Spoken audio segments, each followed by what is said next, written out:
Alright guys, so DMs out there, I had my shot at DM habits I don't like. But today it is the players' turn. Players out there, I am going to talk about some player habits that I truly do not care for, and these aren't your standard RPG horror story flair, stuff like incels or violent edgelords. These are things I see fairly often in some of my past games, as well as on social media, like all the time, way too often for what some of these habits really are. So without further ado guys, I think it's time to talk about player habits I truly just do not care for.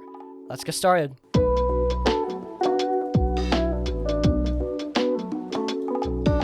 Alright, at the top here, the number one thing, and this is something I see a lot, both in my own games and DMs complaining about on social media, players who don't give their DMs anything to work with. Now, this could refer to a lot of different things, but what I'm specifically referring to is the end of the session banter. Sometimes players will just end off the session and not give their DM anything. The DM will ask, "Hey guys, how was the session?" And the players will just go, "It was good." And then that's it. I get it. You don't need to write your DM a love letter or write a full essay critiquing every aspect of the game, but the simple change of telling your DM what about the session was good, what specific thing you liked, that makes a huge difference. A lot of DMs are extremely nervous with games. I mean, I think every DM has experienced that DM anxiety post-session, where you go through every little mistake that you did in the session, hashing them out over and over in your brain until you blow a situation way out of proportion. A player simply telling you, "Hey, I really enjoyed this aspect of your game," that is really helpful. In my latest session, there was this amazing horror section at the beginning of the game, but I didn't know it was amazing until one of my players told me at the end of the session, "Hey Crispy, that moment where the floating dead body drips his blood on the player characters, that was really scary, dude. Like, it actually scared the crap out of me. That was perfect. I mean, that was great. I loved it when my player did that. It gave me something to work with." And now horror sections like that may be something that I do more often in that campaign if I feel it, because now I know I do them well. The players enjoyed it. When you give your DM feedback like this, it means so much, especially if it's negative feedback. Holding back negative feedback is not a good thing. Obviously, you shouldn't be a dick about it. Negative feedback is not an excuse to act like an ass. However, at the same time, it's not something you should hide from your DM. If there's something that you think is wrong with the session or something you think could be improved, tell your dungeon master about it, especially if they are actively asking you. Some DMs enforce this actively with stuff like stars and wishes to get some guaranteed thing the players liked and something the players didn't like. But for me, it's just telling my players like, hey, feedback is really important to making this game better. Also, on the down low, hey, players out there, feedback can really help your DM to just feel more secure about the session they just ran. If you leave them in the dark with absolutely nothing to work with, a lot of DMs are going to feel really nervous about that. So telling them what you specifically enjoyed, it can make all the difference. And on the selfish end, it can make your experience better, because a DM who's enthusiastic about running the game will usually run a much better game. So hey, think of it like that. Alright, next up, players who complain about difficulty in every way, shape, or form. Now let me get this out of the way. If you want to play a more casual D&D game, that's fine, that's great. That's your style, and that's awesome. However, a lot of DMs will run games where some bad things are going to happen to player characters. A balanced game is going to be a game where some bad things happen, especially since this is a game of probability where you are rolling dice. Inevitably, the bad guys are at some point going to roll high, and you are going to roll low. It's going to happen, and there's nothing you can do about it, and that adds a degree of difficulty and risk into the game.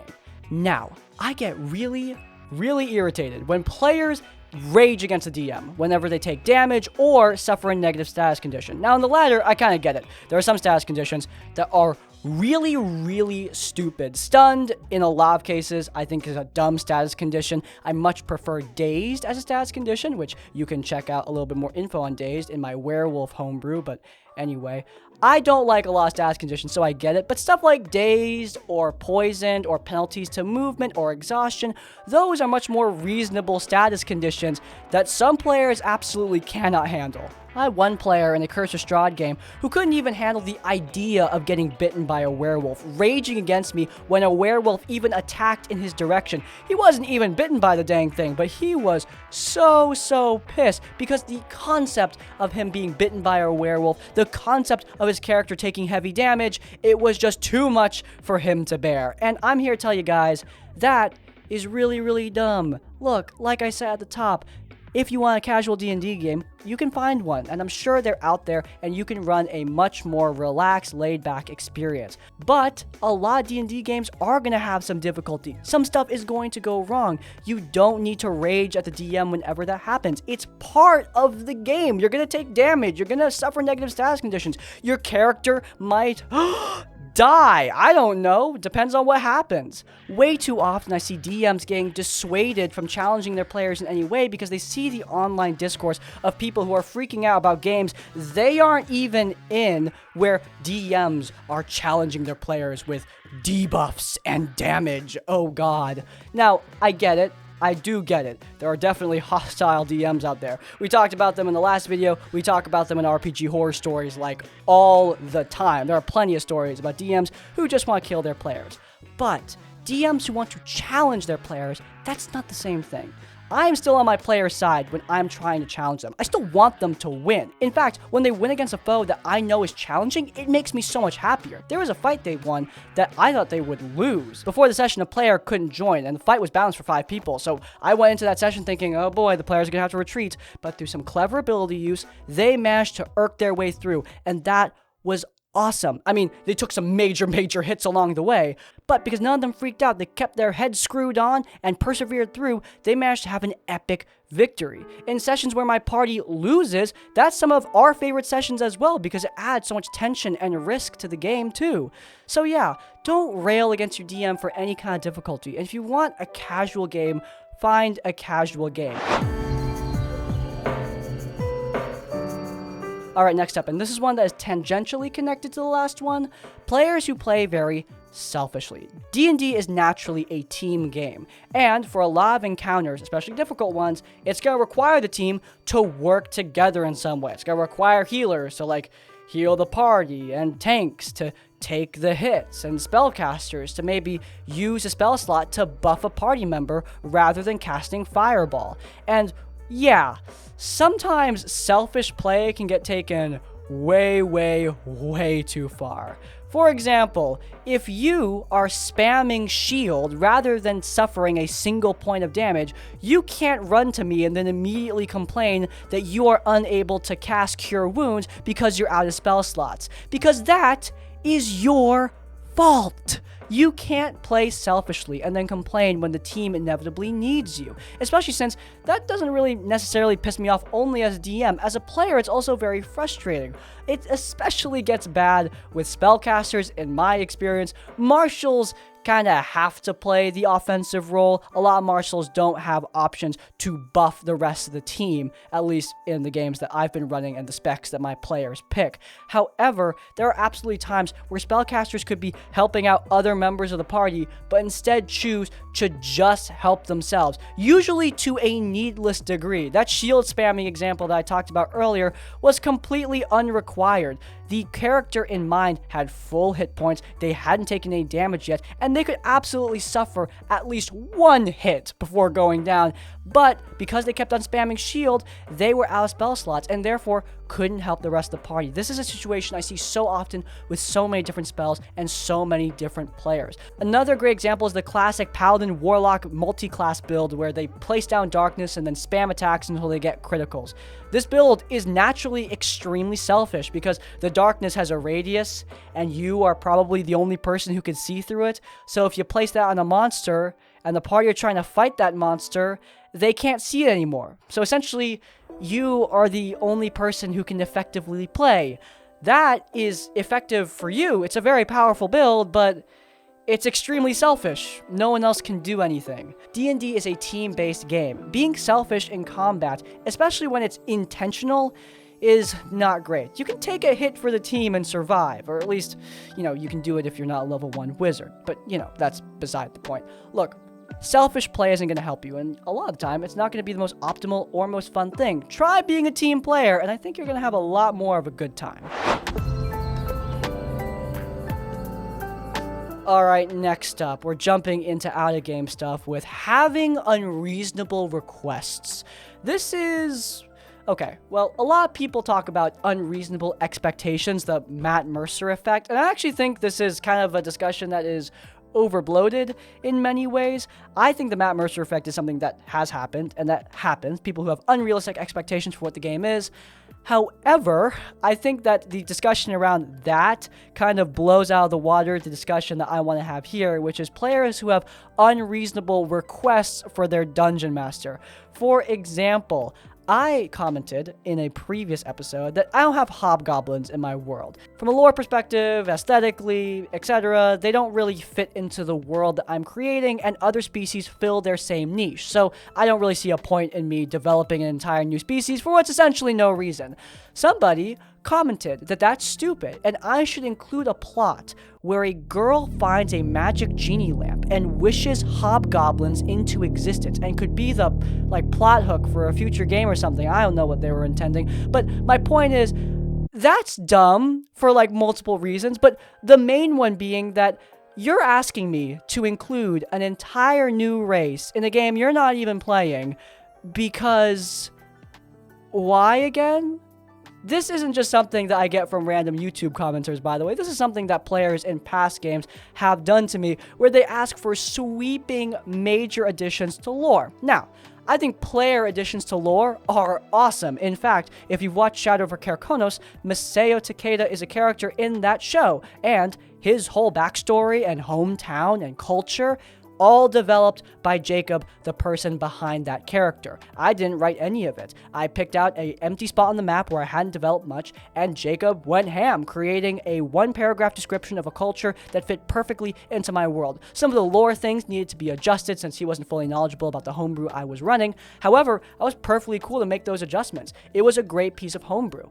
However, players, and also random people on the internet, who request massive sweeping changes to the world by way of genie lamps and other dumb things, yeah, way less realistic. I think those people severely underestimate how much effort a lot of DMs put into their homebrew. Not saying that you can't make minor changes for player characters. I mean, every single one of my player characters in my current game, I had to make changes to my world and additions to my world for, and I was perfectly okay with that. It made for a better world overall. However, sweeping changes that I actively don't want to do, that's a whole other discussion. Now, it doesn't just go down to lore. This is also something mechanical. Players who want you to review pages upon pages of homebrew for their characters, or, even worse, players who want you to create homebrew for their characters.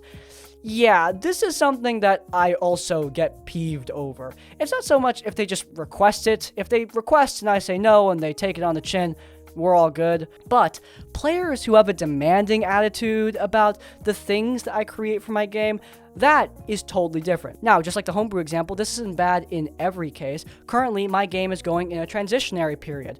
We are slowly transitioning into the Tavern Tales rewrite of D&D 5th edition that I am creating, and that means there's a lot of rule changes, and that means some of the old stuff my players have are significantly less useful, and that means my players are perfectly valid when they ask me, hey, this old item that is now made completely useless thanks to some of these rule changes, can you change it up? And I'm totally down for that. That is something that is totally earned, totally reasonable, a perfectly okay request. Those are fine. However, asking me to create an entire homebrew necromancer spec because you want to have more power and more minions, etc., etc., etc., significantly less reasonable. And yes, someone actually did do that, and no, they didn't even like the spec when I finally finished it. And yeah, that sucked. Look, I think it's okay to make requests of your DM, additions to the lore, etc. However, having a demanding attitude about it is definitely the thing that really peeves me the most. Your DM is putting a lot of effort, care, and love into the things that they do, or at least they should do that. They should put a lot of effort, care, and love into the things that they do. And that means that you should, at the very least, respect that. It's okay to make requests, but demands are a whole other ballgame, especially when they stray towards the far, far more unreasonable end of the spectrum. A lot of DMs just don't have the time to create whole homebrew specs or revamp their world for minor character adjustments. It's just not possible for a lot of people. Basically, what I'm trying to say is respect your dungeon master, and that brings us to our next point. There are dungeon masters out there who have a god complex, but there are also players out there who, on the opposite end of the spectrum, well, they think their dungeon master is a vacuum. Let me explain. In 2021 and 2022, I saw a lot of content talking about how players need to learn how to sideline their dungeon master, put the DM to the side, and take control of the game away from them. And that was extremely frustrating. Because the DM isn't some tool that you're using or an enemy that you need to beat. They're another human being at the table who's trying to have a good time.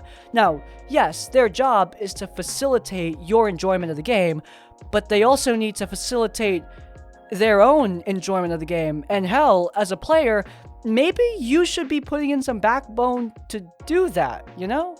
There were way too many Twitter posts and videos made about how DMs need to start taking the backseat to players. This was especially irritating when it comes to videos with extremely exploitative content and extremely exploitative builds that were literally made not with the purpose of having fun in a super crunchy game, but were made with the purpose of trying to screw over your DM and destroy their encounters.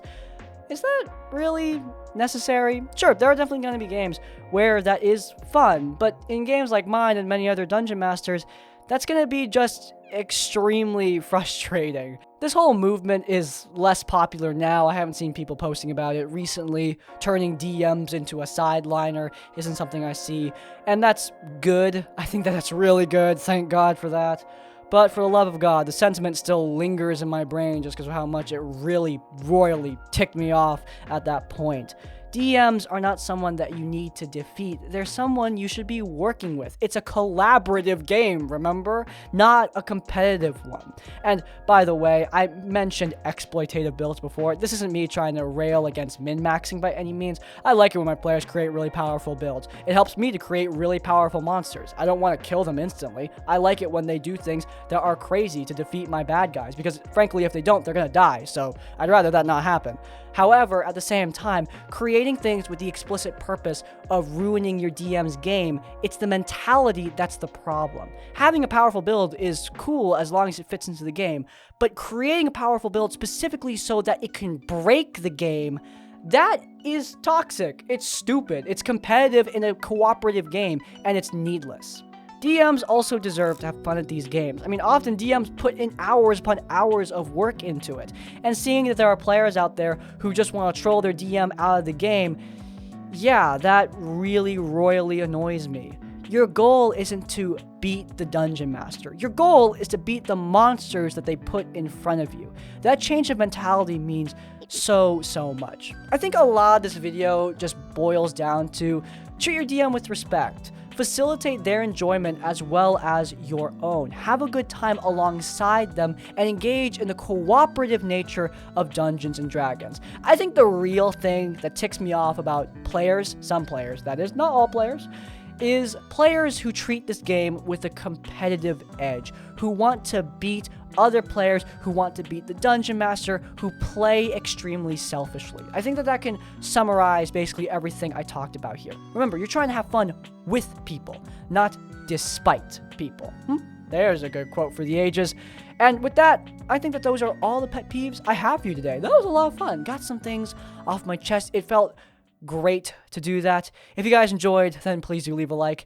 If you want to see more of our content, then you can check out our Tavern Adjacent podcast, where we talk about all things TTRPGs while doing some fun homebrew things nowadays. It's a lot of fun. It's linked in the cards. And while you're there, subscribe to Crispy Tavern to get more of our content as it comes out. And finally, if you want to leave your own stories or thoughts, go down into the comments down below. If you can't think of a comment, leave the comment selfish play to let me know you made it to the end of the video. And that's like, comment, subscribe. I'll see you all next time. Farewell.